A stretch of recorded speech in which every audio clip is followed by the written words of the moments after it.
So now that I'm a YouTube personality, a bit of a celebrity if you don't know, I've been talking to people. I've been getting feedback on my first video. Turns out not everybody was a fan of my artistic decision to go with a 30% of the screen being used technique, the vertical screen. I'm told it's a disease. I didn't think it was an affliction to have artistic vision, but some people are saying it is.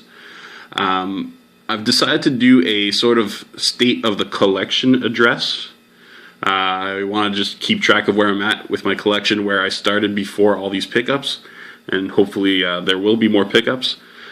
So right now, since I don't have that many hands and that much room, I'm going to start with part 1 of the state of the collection address, and it will be talking about my Pong clones. Yeah, they're my oldest systems. I do not play them at all. I don't believe I've ever hooked any of these up. I don't really plan to either. I just think they kind of look cool. And, you know, they didn't cost me much, and that was the most important part to me.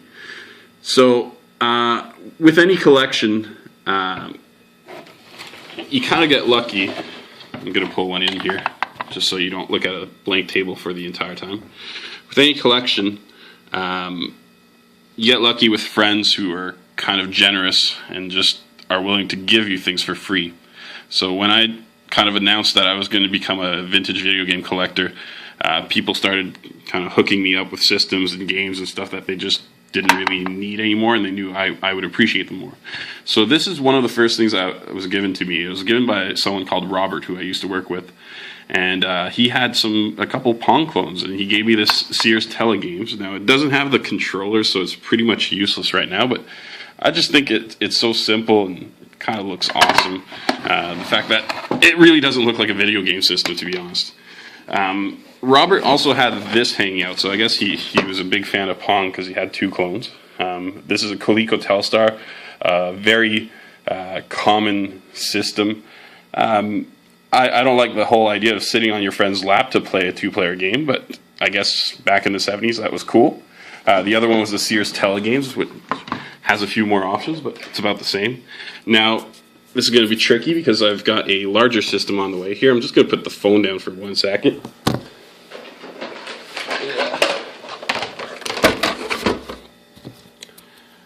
So, this console, we'll call it, looks like 2 giant controllers, is called a Ricochet. It's just another Pong clone, but it's got a few more features. I actually acquired this on Kijiji, which is essentially Craigslist, but in Canada, and traveled quite a long way to pick it up, but it was only $10. The guy told me that he was selling one system, and I thought these were parts of a system, and then I discovered that they were actually a system on their own.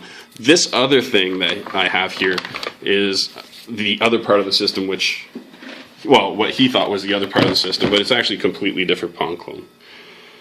This is an APF TV Fun. I know my cinematography is not exactly the best, but whatever, I'm just dealing with one hand here. This is a very, very common Pong clone. I think all these systems are awesome. All but the Telegames actually has wood grain, and wood grain is really sexy. Everybody knows that. So I think they're neat.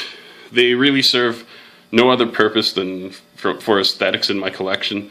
They'll probably be moved out of the living area, and I'll probably hide them somewhere at some point because I'm running out of room, and I'd rather have stuff that I'd rather play close by. Thank you. I'll have another video up soon. Bye.